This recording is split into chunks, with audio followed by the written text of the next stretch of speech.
Welcome to the More Than Words podcast. You have your host. This is Liz. And this is Shara.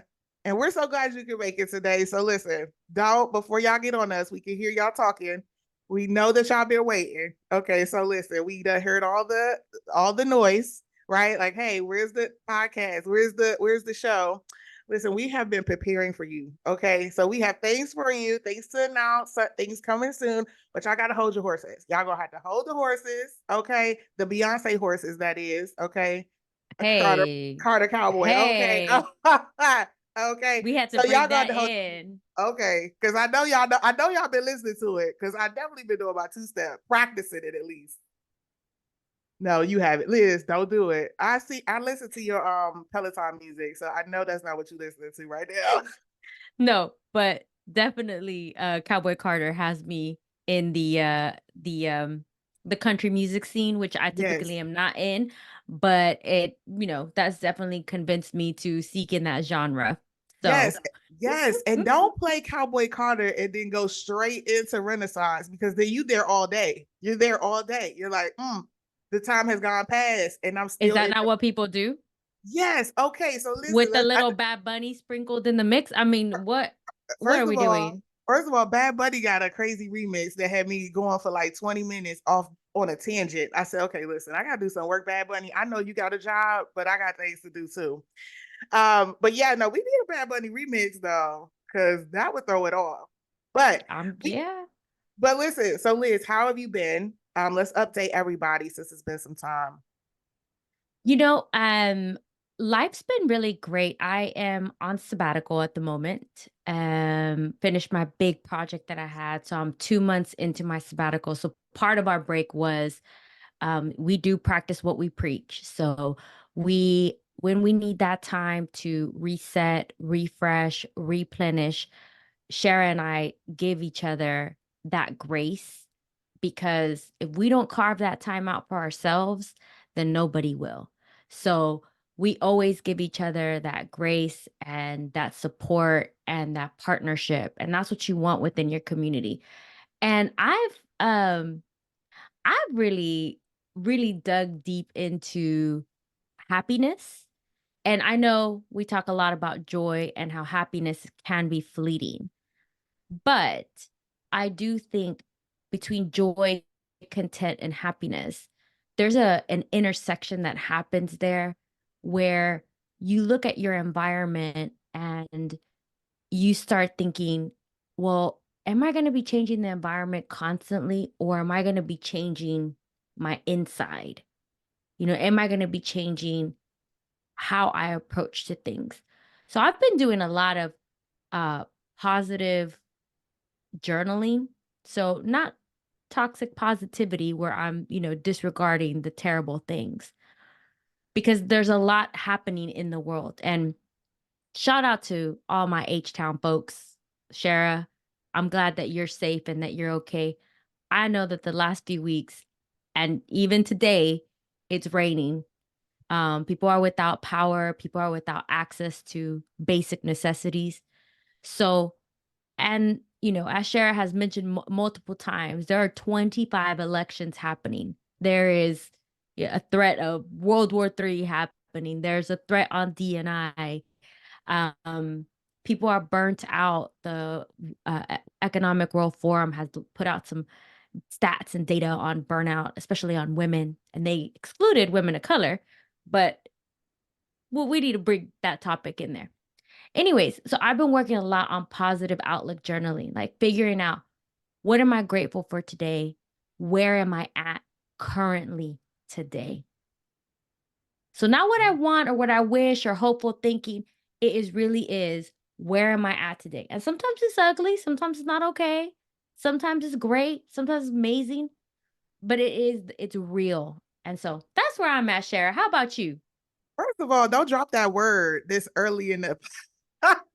You're gonna drop that word early in the podcast. People is gonna walk away. Listen, stay here because we got a guest. Okay, that's not how you start, Liz. Good gracious. I'm gonna say, just very short. I agree with you. It's a lot going on around us right now, and depending on when this plays out, there's been a lot of big news that people are really putting a lot of energy around, and we won't give that a lot of energy today. But what I will say is this, like, if you are a DNI practitioner, if you're a community organizer or leader, if you are an HR person going through another quote unquote transformation, okay, if you are one of our executives or professional leaders who are trying to navigate people and all the things that's happening to us as a community, as a collective, please know that we see you and we're all having an experience and we're trying to navigate it too. So don't keep it to yourself. Allow others in, share, find some healthy ways to make sure that you are resting and restoring and navigating your emotions, because that is really the key part in staying the course.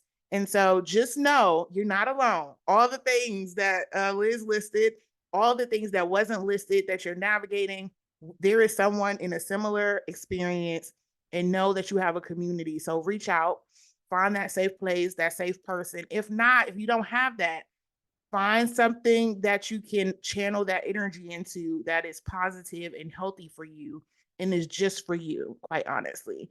And I will just say, continue to seek out the things that serves you and eliminate the things that don't serve you.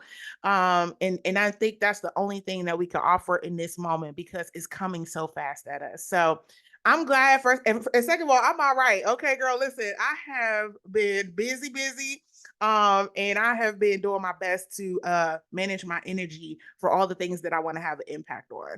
And so I think let's get to the auntie moment, because I got to tell you a story, Liz. So we're gonna move to the auntie moment. So listen, I have an auntie moment. So if y'all don't know, go back to one of our episodes, like many episodes ago. Before Liz left, we ended up going to a restaurant. We never said where we went, but we went to Whiskey Cake. Whiskey Cake is a place here in Texas, if you're not from Texas, and I ain't know nothing about it either. But they got, so first of all, they got good food, but that it's a cake that they do with whiskey. It's The whiskey cake. that whiskey cake is built different. Okay, y'all, you gotta come with a team of people and a lot of spoons because it's grown. And We shared it, just you and I, just to set the record clear. I yeah, said I said but I'll they share with you, Shara, but I could eat this by myself. but they brought 4 spoons. Let's just be honest. They brought 4. They We did. used 2. And honestly, I'm with you. I was like, this is my first time having this. I want all of this, okay, for me. So what happened is I went back to Whiskey Cake to meet a client. So a client was in that area. I said, let's just meet there if you're okay with it. Because we weren't really doing actual coaching work. We was just connecting to talk about things, creating possibilities. And so we go there out of nowhere. Literally, I lied to you not. I needed some tea. I did not say what cup. Guess what they brought out? They brought out the More Than Words podcast mug. And I was like, okay, so wait, do you know who I am? Or did this is an accident? Okay, I'm not gonna tell you the answer because I just want y'all to know that I in my spirit felt like they knew who I was, but I don't know. It might have just been an accident. So listen, they brought out the tea in my mug. They were like, people always love this mug. And I was like, for real, this is me and Liz. Like, this is us. So anyway, the waitress there was super nice about it, and also very encouraging. Was like, hey, bring more mugs. I was like, no, y'all only get 4, and then you gotta pay for the rest. But yes, shout out to them for keeping our Keeping us name alive. going. Right, Keeping keeping us our name. going. Why do we put a QR code on our cup? We should have.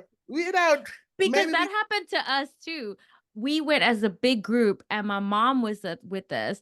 And all of a sudden she was drinking her cup of coffee and I said, "That's me." And then It's crazy. the waitress is like, "That's you." Yes. So just so y'all know, they got the mugs because Liz and I were connecting for that last time with the family, and I had mugs to give her. And as soon as we pulled them out, one of the waitresses there was like, y'all need to give us those mugs. Like, we collect mugs. And so yes, Liz took away from her inventory for that. So yes, they're using them. So if you ever had Whiskey Cake here in Houston, and I'm not gonna tell you which one because I don't need y'all to show up. At the we're going to just keep 59. we're going to keep making sure that you're good.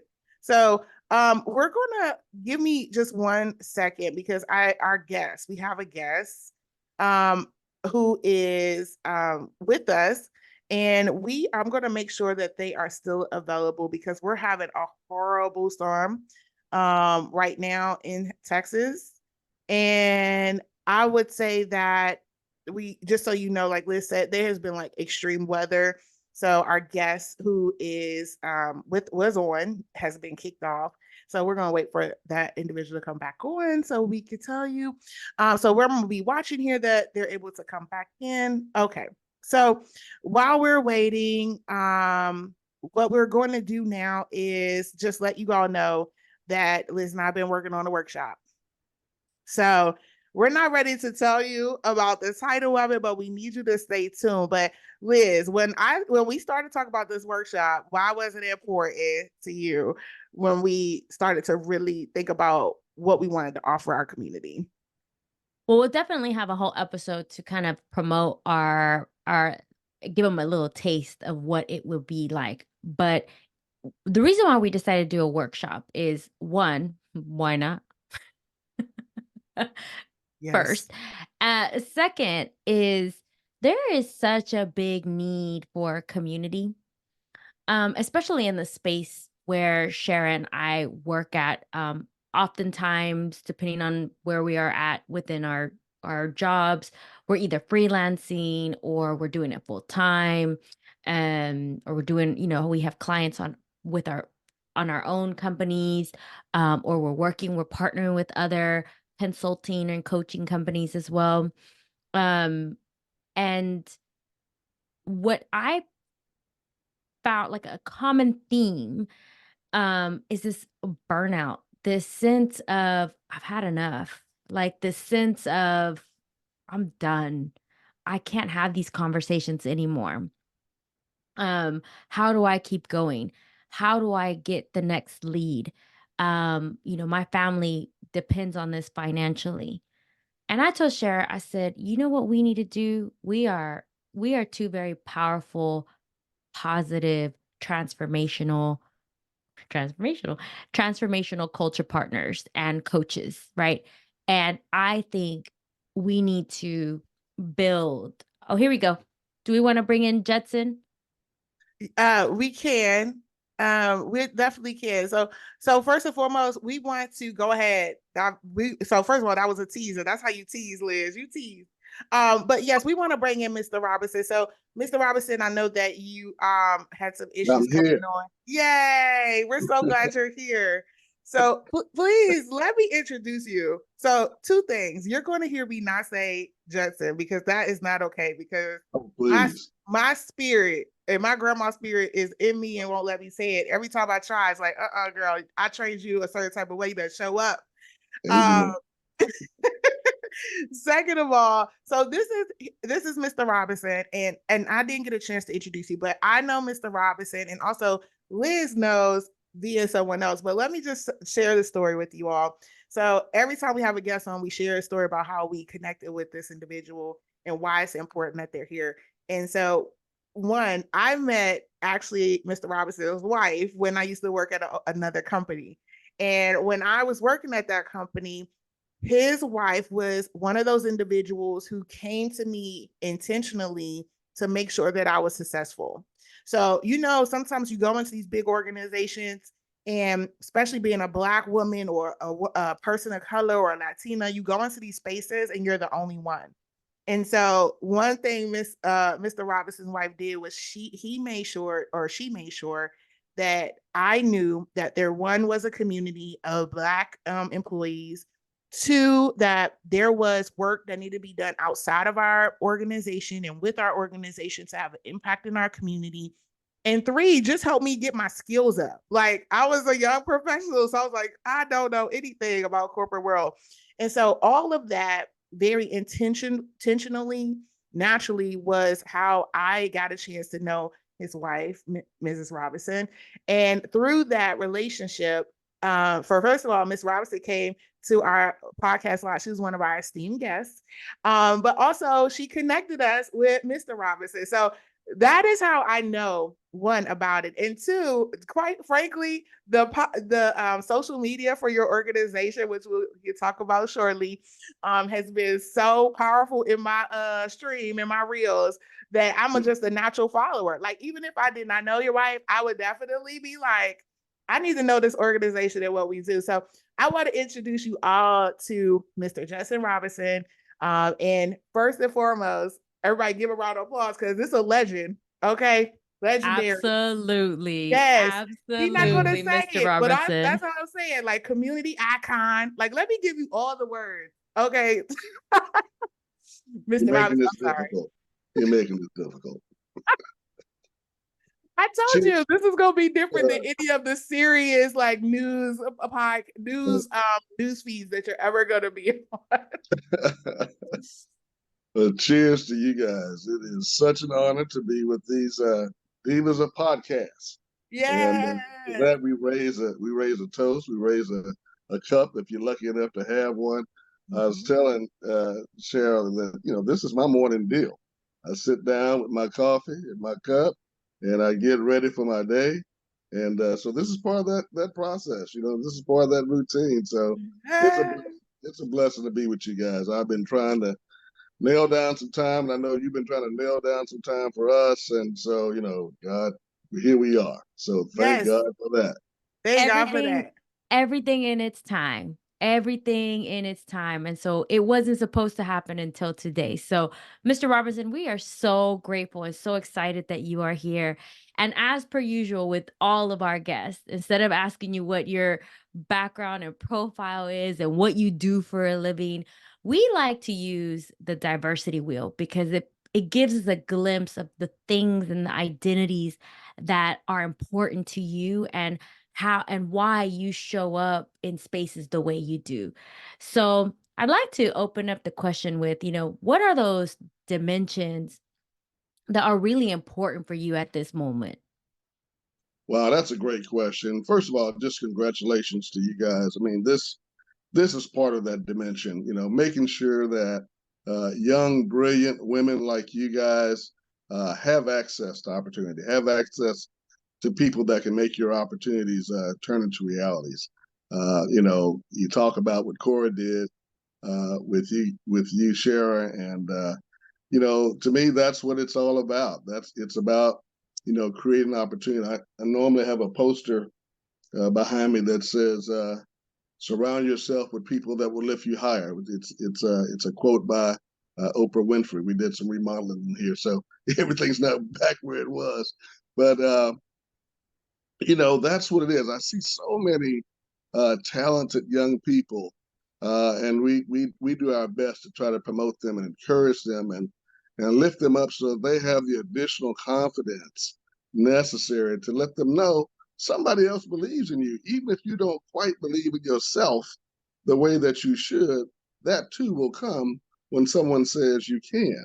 So the whole movement against DEI is really concerning to me. I mean, that's a big issue. We have a luncheon coming up on June 21st, just to talk about access to opportunity and what the challenges are around equity. So trying to make sure that we're doing our part to have the conversation, to look at the challenges, to promote those who are in a position and deserve the opportunity to be promoted into that position. We can't go back on that. We have to fight the noise. We've got to fight the politics and the policies that are kind of captivating the airwaves right now. We've got to be bold and courageous and push back. We can't let nonsense dominate the world at this stage. We've come too far. My mom and dad, their mom and dad, we've been through all that. They fought for us. They've done all the things that we are now in a position to do today that we are doing, and we don't want to go back. So that's one of the key things in that diversity wheel that DE and I is something that don't shy away, stand up to it. Find out where your employer stands with it. and talk about, these, you talk about the Black groups coming together, the brown groups, all these affinity groups. Y'all got to come together and unite and be strong and let your voices be heard and be willing to take a little bit of risk here and there, because there's people that's following you, there's people that's watching you, and you got to do the right thing. So that's certainly one of them. And I heard you guys mention, especially you, Liz, really kind of talking about where you were. I think it's really good to kind of check yourself, and check with your friends. This happens to be the last day of Mental Health Awareness Month, right? So I did a little piece a couple of days ago, just reminding people that we take this time just to kind of check. How are my teenagers doing? That's the number one group these days that are struggling.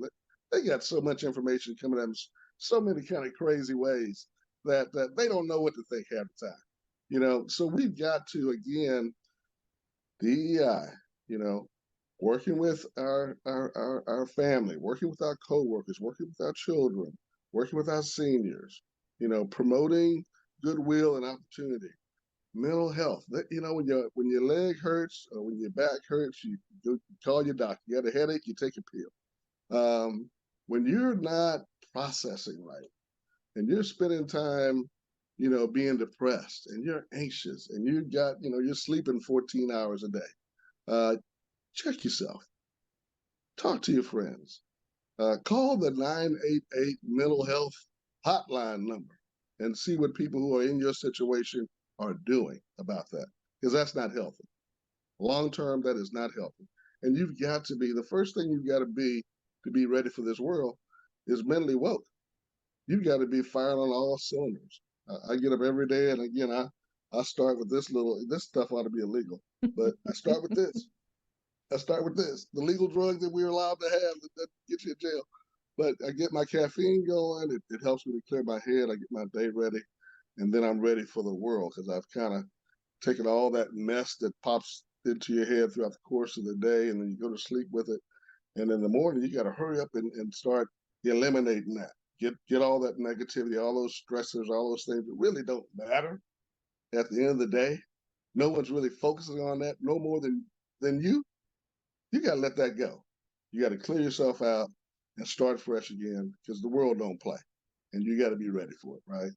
And you need I your love allies. that. You need your friends. You got to talk to people. You got to talk to, the regular folk, and you got to talk to the professionals too. There's people that study this stuff that can help you. Don't be shamed. 100%. Don't be 100%. shamed. Go get it. Go get it. So that's probably the second leg, of that diversity wheel. And then, just from the Urban League standpoint, all the things we do, workforce, housing, education, entrepreneurship training, health initiatives. I think that housing thing is big. Affordability. People got to make money these days to have some shelter over their head. You know how bad it's raining out here today? It's raining cats and dogs. And a lot of people are on the street. I see them every day. So we got to figure out housing affordability. How do we make housing a natural thing that folks have, not to be in something that you had to acquire through some right of education, right? That's important. I'm not saying don't get your education, don't get all you can get, but my God, I mean, people are living today like animals. And we can do something about that. We've just got to come together, be creative, and figure out what that looks like. And in a lot of ways, we're doing that. But we got so much more to do and so much more to share with others. I'll get off my soapbox. First of I mean, all, there were listen, so I mean, that's the podcast there, y'all. right. I We can go really so many places with that. yeah, there's so many. First, like, thank you so much, Mr. Robertson, for sharing that and being so vulnerable to share those identities that really resonate with you. I love that you started off with the community piece, because as I read your bio and was preparing for our podcast and learning more about you, I haven't met you physically yet, but I know a lot about you because of your wife and Shara and everything. So as I was going through, I was like, man, the community piece is so ingrained in you and who you are, just based on your story and the things that you've done and for the community. And now talking to you, it's so outwardly, right? That is your core, and who you are is this powerful community builder. And we need people like that. And I love that you bring in the mental health as well. And we'll make sure that when we post this episode, we will put in the information on how to access mental health in the US as well as in the UK, because we have a lot of listeners in the UK. Nice. One thing that really resonated with me while you were speaking was sometimes we live through fear or live in fear. And I think the world and society puts us in that position of fear a lot of the time. And one of the things that I've really tried to do over the last 2 months is I watched the show called Pilgrimage, and they do pilgrimages around the Europe, and um, for 2 weeks. It could be faith based, some are not, but it's meant to kind of jolt your thinking of how you feel and how your position is in the world. And one of the episodes talked about the thin spaces. So when you're sitting up on a hill or a mountaintop and you look at the horizon and you see the connection between heaven and earth, and that's a thin space. And when you see that horizon and that thin space, you then start realizing how big this world is and how small you are, not in a negative way, but in a way that says, actually, I'm only a very small part of this world, and so are my problems. But when you start allowing those problems, or you don't realize that you're allowing those problems to be bigger than you know, what does that do to your mental health? So I love that you brought that up, and you brought up the aspect of like you're making these problems bigger than what they are, but seek help. Seek your community, seek your allies, seek professional help. Don't shy away from it. And I think as a Latina woman that grew up in a household with a father that had mental health issues, and there was a stigma around that conversation. And I think that could be very true for many of our communities on how open we're discussing about mental health. So thank you. Thank you for that. Absolutely. I am Absolutely. curious though, Mm, with your community work and all those identities that make you who you are, what are the kind of some of the stereotypes that you faced in the world as you've navigated all these different spaces? mm. Let me just put a footnote on your last comment too, because for a long time I was when I fly on an airplane, I was an aisle sitter. You know, you get on Southwest and you're trying to get in the A or B position so you can avoid that middle seat, right? And so I've got 46 shoulders. So I'm trying to again, not. So I'm trying to get that aisle seat. I finally realized that aisle seat was not the best seat because I'm getting bumped by everything that comes by me. The lanes are actually kind of narrow these days, right? And I don't see anything except the people walking up and down the aisle, which is rare.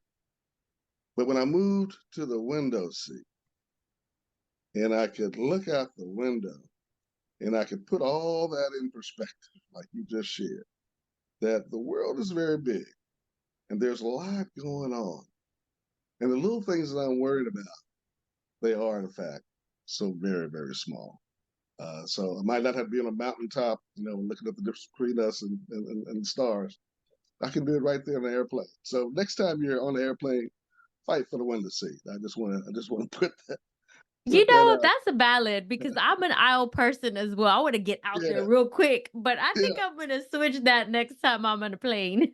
yeah. No, it's not that much savings time. It's really not.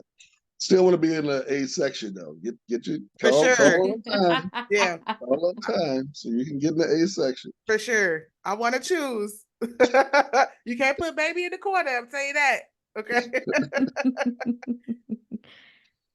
So your But for question was about stereotypes. Yeah. So yeah, what kind of stereotypes have you faced in the different, and as you navigate as a community builder, as someone who is in service of others, like what are the Yeah. stereotypes that you faced? Well, I'm in the nonprofit sector, and nonprofit oftentimes to people means less professional. less capable, less desirable to get something done. And all those things are hindrances because I've got to fight in these rooms that I need to be in to prove that we're worthy of just as much attention as anyone else. That we are solution oriented. That we're not in it for a profit. We're in it for the betterment of people in our community, so that there's greater equity, there's greater harmony, there's greater win-win for everyone when most people, if not all people, are doing better. So if we help each other just a little bit, then that's good for us and good for the world.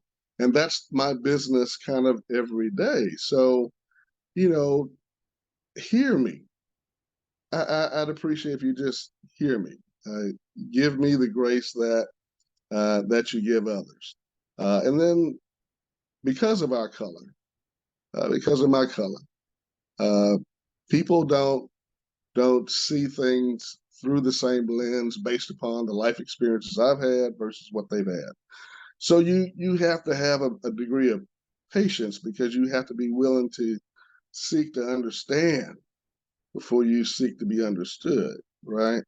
And so trying to get folks to give you that grace and mercy is another challenge that we have because our stories are different.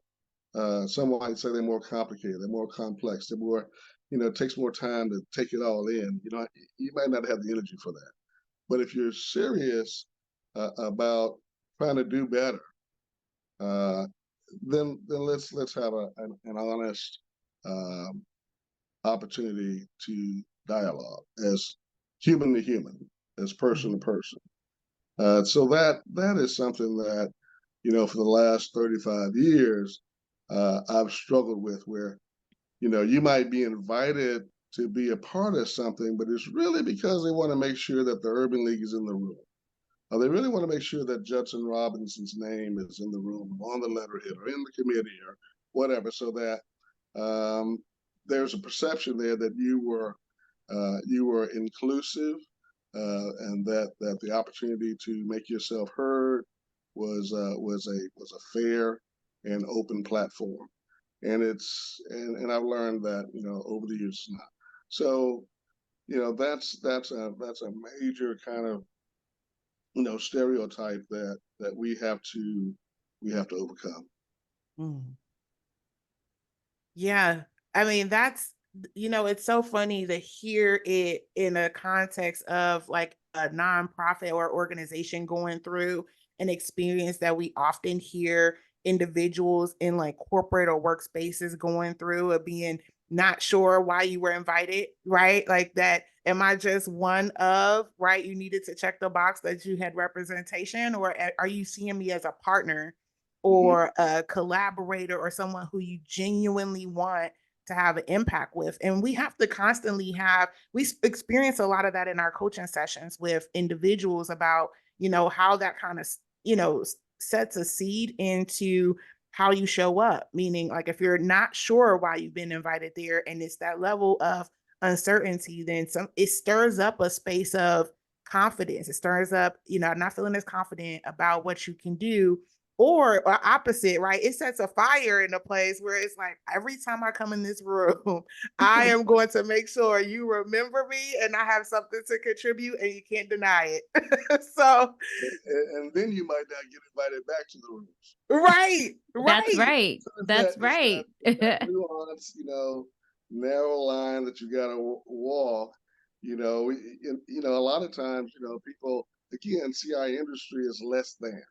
But I'm putting someone back to work. I'm helping someone to acquire a home. I'm helping someone get that first job or start a business and care for themselves and their families and create job. That to me, is Right, invaluable. right, That to me is worthy of a company that's making decisions about discretionary support.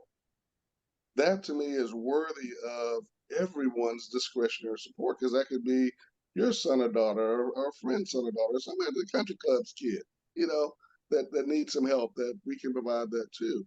And Mhm. again, the more people of color that are able to self-sustain and take care of themselves, believe me, we don't want to see black and brown people in prison. We don't want to see them homeless on the street no more than they do.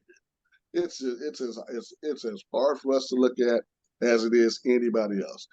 But it's even more taxing on us because most of them look like us, right? Mhm. So what is good for the goose is good for the gander, and so trying to be funded at the levels necessary. We touch about 10,000 people a year. We had the national conference here in town last summer. 86,000 or so people got to kind of experience to some degree what the Urban League does, what it is, how it can help them and their families, etc. It needs to be 86,000 people every day, you know, Mhm. 86,000 people once every. We last time we had the conference was 1999, so it's been a minute, right? That we had that level of grandeur and exposure, but the information that people receive was oftentimes life changing, right? Yeah. So if we could change lives and empower communities and improve opportunities for people, to me that's a good thing for the city of Houston. That's a good thing for the state of Texas. Let's invest in that. Absolutely. And I'm so Sustainability. yeah, for sustainability, right? Like they're for individual, community, and as a city, right? Sustainability is really important.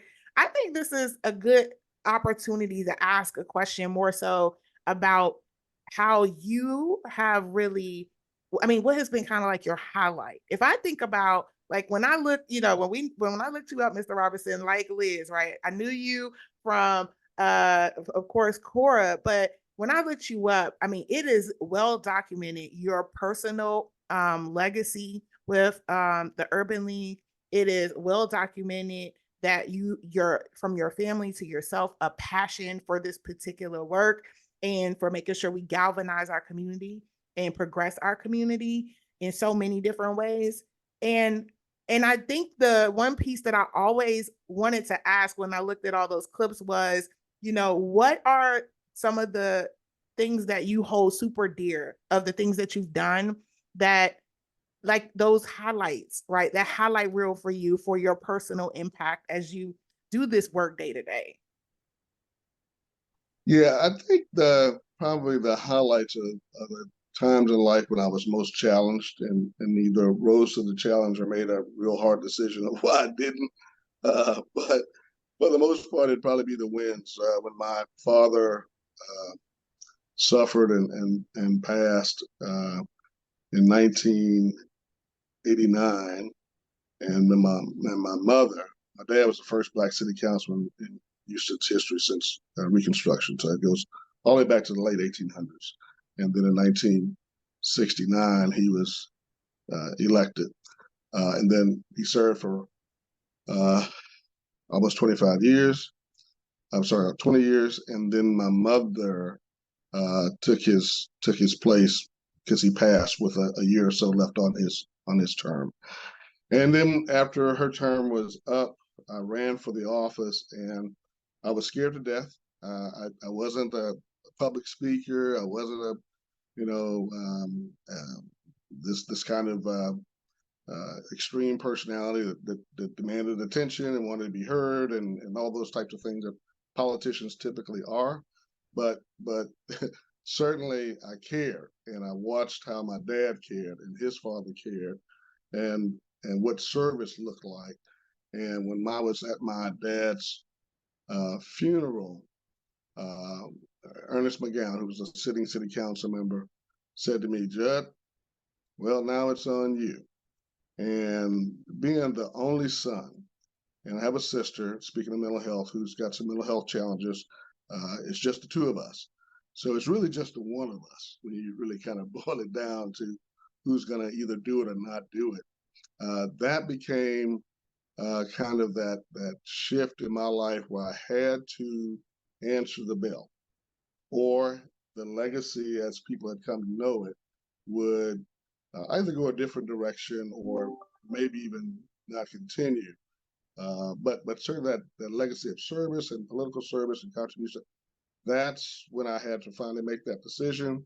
And I'm so glad that I did, because that showed me, and it showed others. I was probably 32, 33 years old when I was elected, that things are possible, that you can do things, big things, that you might not even believe that you can do. And thank you to some of the people who believed in me more than I believed in myself, that were genuine in spirit, that truly convinced me that I had what it took to become the person that I maybe am today, right? So legacy is a big deal, and I went to www.haul.org because I wanted to interview for the job at the Urban League many years later. That's when I found out about the legacy of my grandfather, who was one of the originators of the first board of the Houston Area Urban League. Let that sink in. So I followed in the footsteps of my dad as a city council person and my mother. Then I followed in the footsteps of my grandfather, who started the organization I now work for the past 16 years. Tell me that there's not a God, that there's not this divine um, delivery of steps that sometimes you have no idea where they're coming from. And so at that point, I had to have this job. It made sense to me. We had a congresswoman over a couple of days ago, Lizzie Fletcher, and they were getting ready to introduce me. And one of the projects I worked on while I was on the city council was called the Cotswold Project. And the Cotswold Project was the redefinition of several streets in downtown Houston to make it more pedestrian friendly, more convention friendly, more attractions oriented. You know, it led to the development of the stadiums that we have downtown and the the convention center expansion, lots of things that helped to just generate more activity downtown, all the housing, etc. But it was, you did those few things in my city council tenure, and then 20 years later, the city reaps all these benefits. And so the street I now work on, Texas Avenue, was one of those streets that was in that master plan of Cotswold. And so to now work on that street, where 2 blocks from that street is the ballpark that we helped to kind of deliver, which across the street from the ballpark is Annunciation Church, where I was married to Cora. Again, these things are God winks. These things are your life planned well beyond you knowing how it's going to intervene with you in your mortal thoughts every day. So again, back to our original discussion. Don't let these little things between your ears get you all twisted up because it's really not in your control anyway. You know what I love so much about this, Mr. Robinson, and we're going to get into it kind of prompts the next question in our discussion. First, I just love like that, like you mentioned, like that divine intervention, like the divine connectedness, and how even though sometimes we don't see it in ourselves, it takes others to be like having this megaphone saying, you can do this. You can do this. And you, as Sharon and I coach all the time, and oftentimes that's what our clients talk about. Like, what makes me feel like I can do that? And what if this happens? And I'm not smart enough, and I can't do this, and I can't do that. And it takes that accountability partner, that champion, that sponsor to say, hey, you can, and let me open those doors for you. And I just love the way it all just came together. And it's all kind of interconnected. And the other thing that um kind of came up for me in this, like, you talk about having this thing between your heads. Don't let that dictate how you are going to move in this world. And given how our society is today, there's so much polarization socially, culturally. There's a lot of things happening. Um, I do feel for our younger generation that they're coming into this world with heaps of debt, with inflation the way it is, with the climate the way it is. There's not a lot of accessibility to basic necessities is getting less, is becoming more and more of a privileged thing. And I always go back to one of my favorite quotes by Tarana Burke, where she talks about joy, love, and community are innate. They are not deserved or earned. They should be innate. And I feel like that really holds me in this world of polarization.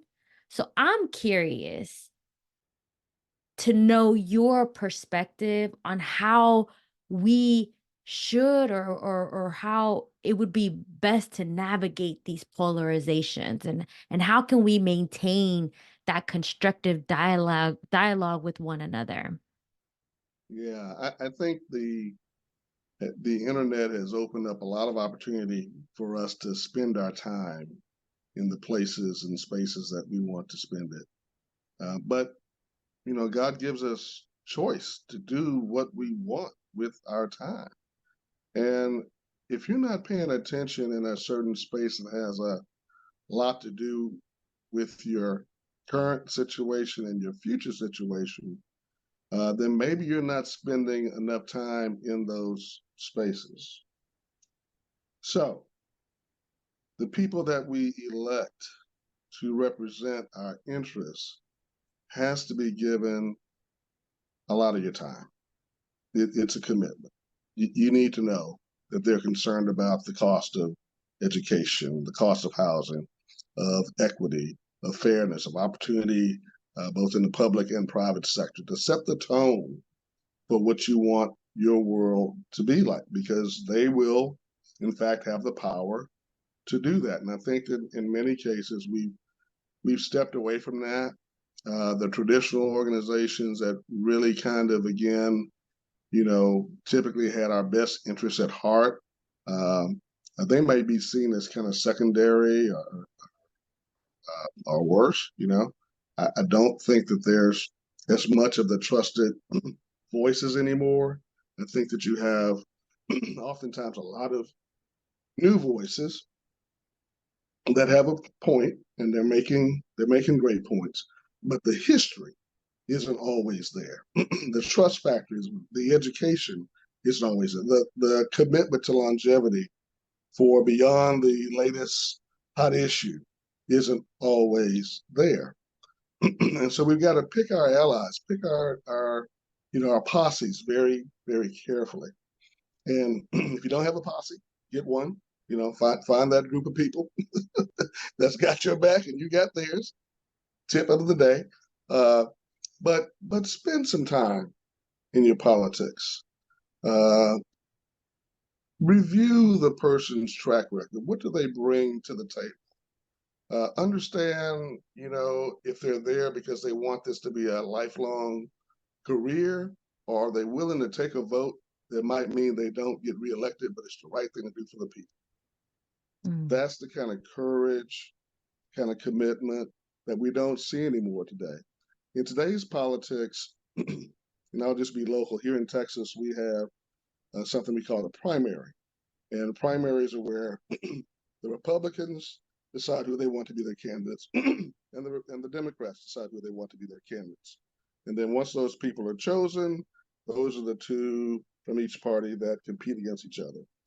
Well, nowadays, if the Republicans have a particular platform and not everyone is in lockstep with that platform, in other words, they can't speak their individual mind, then the party will decide that, you know what, we're going to run someone else against you because you're not in lockstep anymore with the powers that be.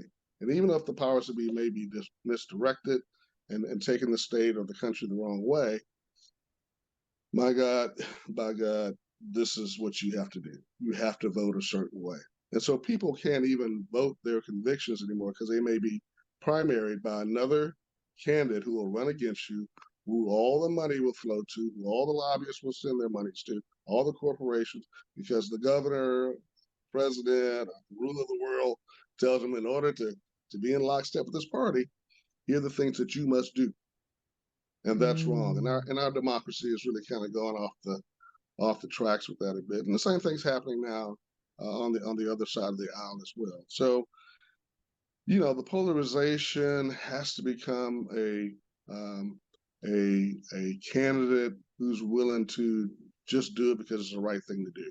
And we've got to find those people. We've also got to ask them the question: are you willing to do it just because it's the right thing to do? And if you are, Holding accountable, right? Having that holding accountability. other Hmm. people, right? Yeah, And so, because no one's asking the question, the wrong people are getting elected. And once they're in power, they do what they want, and the people suffer. And so, um, we've got work to do. Right now, all those policies we talked about, DEI, and so many other things, they're all being rolled back. And it's because, again, we haven't paid attention to our politics and the people that we're supporting to represent us. We're either not voting, or we're voting for the wrong people, or we're staying home, or we're not supporting campaigns of people that need the resources to get their message out. When my dad was first elected, people actually volunteered. I mean, they would hand out flyers and go knock on doors and donate, time that equated to money, and so they put their money where their mouths were. They demonstrated their democracy through volunteerism. Nowadays, and I ran for city council. It was a $250,000 effort, and that was 30 years ago. That's too much money, that's a but lot. that's what it takes, to kind of get your message out. And then, for some folks, they're now indebted to some of the larger donors that helped to make, them the candidate that got elected, and that's wrong. But that's human nature too. So, we've got some stuff to work on, and we've got to hold each other accountable, like you said. Yeah, I think that is a great place for us to kind of, start to conclude our conversation. I know you have another commitment, Mr. Robinson, after this, so I don't want you to be late, but I will say thank you for that call to action, right? There's a lot of nuggets in there about being knowledgeable and feeling like there's some responsibility and accountability to be an active participant in the process. And that is the part that we need to be really clear about, is that you cannot be passive. We all have to be involved, because there is long-term impacts and short-term impacts that we just won't be able to continue to navigate in a healthy community and in a healthy way, right? Like, let's start putting it in those terms. Like, if you don't want to do it for anything else, let's make sure that we try to keep our individually healthy mindset wise, Absolutely. community Amen. wise. Let's make sure that we are not strained by more things that's already our individual navigation systems, right? Stop making the problems bigger. Right. Bigger. Yeah. Yes. And the Yes. people who suffer are our younger generation. For Like sure. that, Absolutely. I mean, yeah, They're so long when we're gone, these right. things are going to impact my kids and my kids' Yes. kids and all that. That's right. Well, That's well, right. we want to conclude really just one last question. And I think it's appropriate because not often do we talk about joy.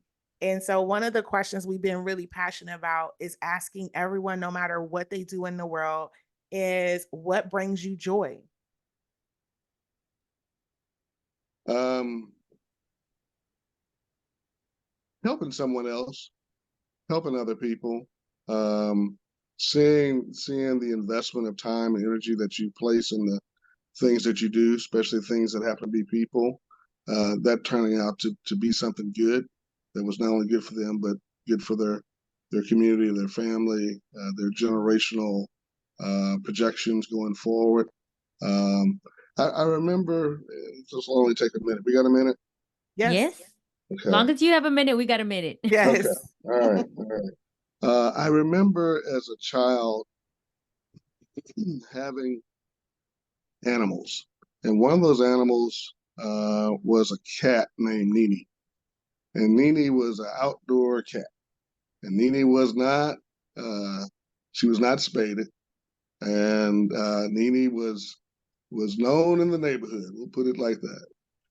But I loved when Nene would have these kittens, and we would spoil them and have a nice warm blanket for them and pet them and caress them and hold them and give them some milk and all those things. And finally, hopefully, get them to a loving household that would take care of these cats. And Nene was a pretty cat. She was a calico cat, so she had all these color combinations and things going on, and just a sweet animal. And probably about 3 or 4 litters in, right? And I had to be maybe 11 years old or so, 12 maybe at the most. And we saw her, stomach swollen, and knew based upon experience what was about to happen. And one day we saw her and the stomach wasn't swollen anymore, but we didn't see any kittens. And we didn't know where, if she had them or what happened or whatever. So probably Liz, maybe a month or so went by, and we started to hear something kind of coming out the roof area of the home. And in our communities, we have what we call attics. I'm not sure if people in the UK have attics, but we have attics. Attics is the place above your ceiling, in between your roof and your ceiling, where you can store your stuff. All your junk goes into your attic. And somehow Nene had found her way into the attic and had the kittens. And so maybe Nene felt like, for you guys, it's cool to give away my babies, but maybe not so much for me. I don't know why Nene chose to have the kittens in the attic, but she did. And so when we discovered that, one day, my dad was like, "Don't worry about it. Eventually they'll come down or whatever." And how kids are. Of course, I didn't obey my father, so I heard the kittens meowing, and I said, "I think they're close enough to where I can get to them." Right. So here I am, this little kid, kind of climbing up the side of the wall and whatever I got onto to get me into these drawers that then I could reach into the attic and get the cat. Right. And so when I did that, and I stuck my head up into this space where the kittens were, the hand was attacked. It was clawed. It was bitten. It was cat screamed at. You know that sound. All those things happened, and I recoiled and was just in shock, because the kittens I was accustomed to were kittens that loved me to touch them. They loved to be caressed and petted and cared for, and they were sweet and they were cute, and they weren't threats to me. They were nice things. They were nice animals. And as I got older, I wondered how that happened to those cats, those kittens. And I began to realize that they were not shown love. They were never caressed. They had not seen the light. They were in this dark space. If they weren't having their mother's milk, then they were probably having whatever was up in the attic that they could find. They were not given the same opportunities for joy, for love, for compassion, for empathy, all those things that make us human. Those cats didn't receive that. And so all those things that made them lovable kittens, they didn't receive that. So we in the animal kingdom, human beings, are no different than those lesser things, such as kittens in the world, that if you don't treat them like little kittens, they're going to be feral cats. Right. Right. And so that's what we have in society, is we've taken away so many policies that were in place to help nurture, to caress, to ensure love and joy in households, in education systems, in government, in things that we can do to support each other. They're missing. They're gone. Yeah. So we have feral people that we've helped to create because we're not involved in our politics. So people, show some love, show some joy by getting involved in your Absolutely. politics. Yeah. Wow. I didn't know I, where that story was going, but I was like, oh, well, yeah, they ah, didn't have any love or anything. right. Crazy story. And In I the think dark. In just yeah, all in the the things. dark. You can Yeah. Well, learn so much about life just by living it. But yeah, you gotta take it absolutely. in and analyze it. What did that mean? Why did God show me that? Right. Yeah. Because Oh, if you don't this is learn, you'll learn it over and over again. You'll keep repeating that scenario until you get the lesson. I'm sorry, Liz, Absolutely. go yeah. ahead, but that was it. No, and this is why, when we started the conversation, this is why we're having the conversation today, not those other many months ago or a year ago, whenever it was, because we need this conversation today. So thank you so much, Judson, for coming on to giving us your time and giving us your Yeah. vulnerability and your stories. I think my biggest takeaway from this throughout your whole story is you lost your voice. You felt like you didn't have a voice. And even times where because you work in a nonprofit, which I'll say like nonprofits are from a financial like bookkeeping, because I'm a recovering accountant, not not nonprofits are, they're very interesting places to be in and spaces to be in, and aside from that they're fueled with purpose. But feeling like you don't have your voice in some of these spaces because of the stereotypes or the perceptions that other people are biased, that other people have on nonprofits or people of color or black men or black women or Latina women. I think it's really really hard for us to be able to find those voices. So for me, the biggest takeaway is find your voice, find people to help you lift your voice up and be heard, because this is the time where we should be heard. We need to be heard. And thank you so much for that call of action. I think that is so beautiful, and I cannot wait to just re-listen to this episode all over again. Yes, yes. And I want to thank you, Mr. Robinson. To be honest with you, I am one of those people, and I spend a lot of time with young people who are not as optimistic about our world. And I always tell them that even myself, I'm a continuous learner, and that I go to where I find expertise. And so one of the things that I valued about, the Houston area Urban League, and also just about you and your team and how I see them about in the world, right? I always see your team somewhere, right? And I will say that it's so nice to have people that you can connect with and ask a question. And no question is ever seen as a less than, because there's so much information coming, and trying to filter where the trusted voices are. It has been an absolute pleasure to be able to say that I know somebody in a place that you can actually get some information, you can get some resources, it's trusted, it's verified, aka certified for the young folks. And I will say that it's been a true blessing for me in a time that's been so tumultuous for everyone. Sure. And young people needing somewhere safe. So thank you for that. And my Right. call to action, to be honest with you, is everybody who's listening to this needs to go do their research about the Houston area Urban League, the National Urban League. Go get some information, because there's so many pieces that this organization touches that can impact you or someone else. And if you are not going to use those resources, maybe you don't need it, but share this information, because the home ownership, the mental health, the partnerships you have that just create these amazing programs and community events. This is what we need to know. Like, if we're going to be a true network, part of being a network is not just what I'm available to do, but what others are available to do. And we need to really latch on to organizations like yourself and those all over the world that are having an impact in this space, to be educated and resourceful, so that we can power up people when they need it the most. So thank you so Yeah. much, Mr. Robinson. No, thank you all, Sharon. And we offer community. So when you go to that website, www.hall.org, you'll see that there's a group called the Young Professionals and the Guild. And these are groups that you can join, and they're doing good stuff in the community every weekend, or they're having meetings about policies that need change and writing letters to Congress. And, they're doing things to help seniors on, and they're doing things to understand what policies affect them for retirement.